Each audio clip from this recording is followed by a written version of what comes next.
The COVID-19 pandemic, the end of the international streaming war, and the death of national television markets in small countries.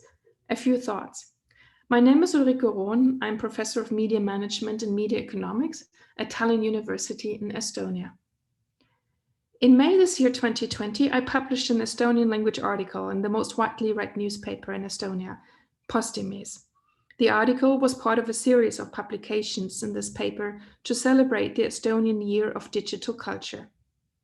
Estonia, one of the most digitally advanced countries in the world, is also one of the smallest countries in Europe, with just 1.3 million inhabitants, and of these, roughly 1 million speak the Estonian language, a unique Finno-Ugric language. So in May 2020, I published an article at a point in time that we considered was the midst of the pandemic, which turned out to be just the beginning of it. In this article, I reflect on the impact of the COVID-19 pandemic on the national television market in Estonia. And in this article, I speak of nothing less than a potential death of Estonian national television as we know it. This sounds dramatic, but this is how it is. And it's something that could well be said also for other smaller European markets. What's my argument here? The argument is that an international streaming war among the video on-demand platforms such as Netflix, Hulu, Disney Plus, and Amazon Prime is good for small countries and markets. The fiercer the international streaming war among these platforms, the more they will try to reach international audiences, and they will do this as a way of gaining competitive advantage by investing in and supporting local content and productions. In small markets such as Estonia, international investment into local production is very much welcomed, if not necessary, in the light of the shortage of own resources and the lack of scale. So what was the situation in the international VOD market before the pandemic? In late 2019, we saw the launch of Apple TV Plus and Disney Plus, who were off to a good start in terms of cracking the Netflix worldwide domination. The projection for 2020 was that we would see an intensive international entertainment streaming battle. And the hope was that as a side effect of the streaming battle, platforms would notice the Estonian market and invest in and support production in the country. So far, Estonian audiences have the choice between Netflix and Amazon Prime. Then the COVID-19 pandemic arrived.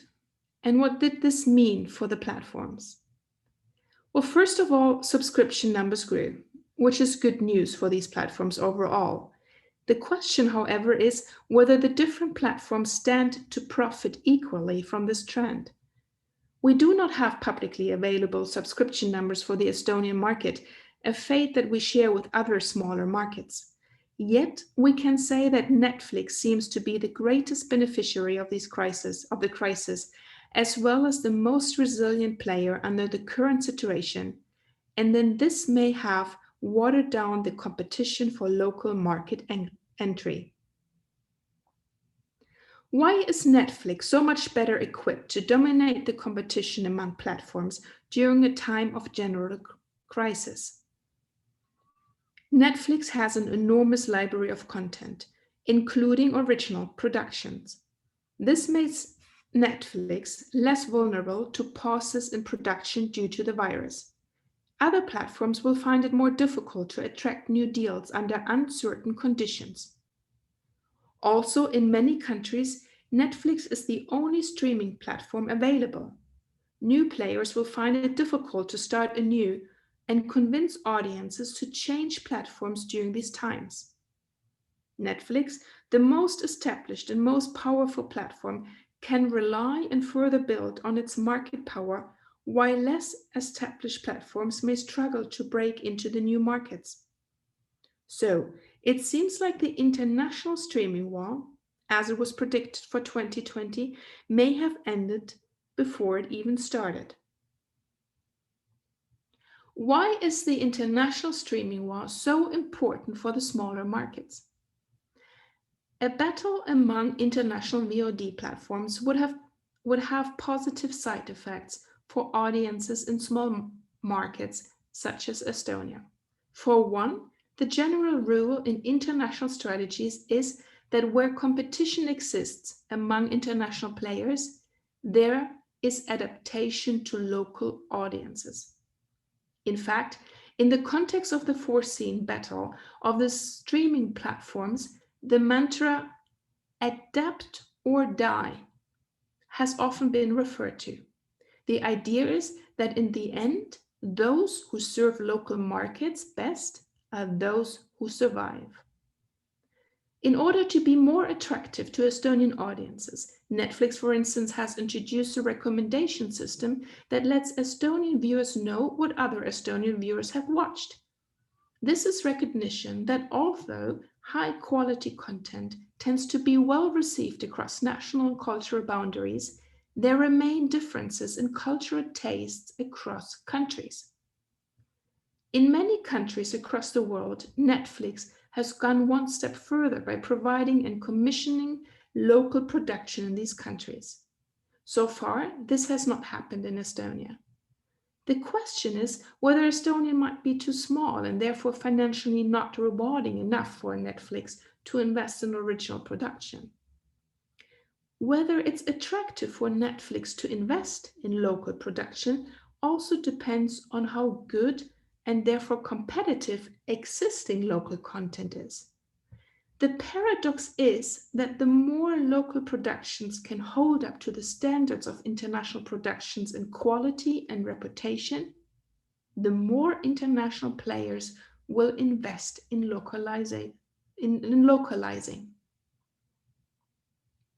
Low competition among international VOD platforms due to the dominating role of Netflix and the lack of abundant, high-quality local content and its international visibility and reputation will, therefore, lead to a further migration of local audience to foreign content and platforms. And although this is nothing bad per se, it is the potential exclusivity of foreign content and consumption and foreign platform subscription by local audience at the cost of the potential overall ignorance of local content and platforms that will impact national digital culture. Bear in mind, I wrote this article as a contribution in a series that celebrated 2020 as the year of digital culture in Estonia. And as the saying in the media industry goes, money follows eyeballs. Local channels and platforms will find it increasingly difficult as advertisers will go to those who have both audience and audience data. And where there's no money for high quality local production. So, does this then mark the death of national television in small markets like Estonia? Not quite yet. Like in many other countries, during the onset of the pandemic, national television saw an increase in audience numbers. Given the potential economic impact of the COVID-19 pandemic, however, it can be doubted that this increase in audience numbers will translate into an increase in advertising revenues. Is there hope? I think there is. For this, three things are important. Firstly, an increase in investment into local production is necessary. One source of additional money for production can, in fact, be the tax money earned from international VOD platforms. Secondly, for national television to survive, it is important to build an international reputation for high-quality local content. Sufficient evidence exists that small markets can indeed reach an international reputation for their content. The Scandinavian countries, and especially Denmark, with their Nordic noir genre, serves as a very good example. Their producers find it difficult to keep up with the international demand for their content. For them, a streaming war of platforms with increased content demand leads to the direct influx of money to the national production industry. The question is whether other small markets such as Estonia will ever reach this level of international reputation. It is not easy to offer content that is sufficiently exotic and unique to be recognizable, but at the same time, not so unusual and special that it would scare off international mainstream audiences. Also, Nordic noir represents a joint genre specific to a whole set of countries. So far, Estonia, for instance, does not seem to have found its running mates in the race for international attention. Thirdly, for national television to survive, it is important for local players to make use of the advantage and strength of being much closer to the local audience. Local television providers have a lot to offer to their audiences that international providers cannot. This has much to do with geographic proximity and the mere fact that local channels and producers have a much better understanding of the topics and issues of the public spheres in which audiences live. Local providers have a clear advantage in, for instance, live entertainment and anything that's connected with national education. It is not only about high quality content, it is often as much about audience engagement and about picking up the audience where it is. Audience engagement through live events as well as patronages and deep localization through the contextualization of content with local matters and needs is something that calls for local know-how and expertise and local presence, all of which international providers lack. So instead of trying to imitate international players in production, one road to survival will be to rely on one's own strength of being a local. What else is needed to prevent the death of national television? In most small markets, resources are limited, and private television providers tend to be more risk averse because new investments may not always lead to high enough financial rewards. It is therefore not very surprising that in many smaller European countries, it is the public service broadcasters that are the most popular. Estonia is no exception in this. I see a key role in public service media in initiating, orchestrating, and supporting efforts to further strengthen local production and audiovisual services in Europe, not only because its financial model allows it to be more risk-taking and innovative, but also because, as a public service media, it is an obligation to support the development of the country's culture.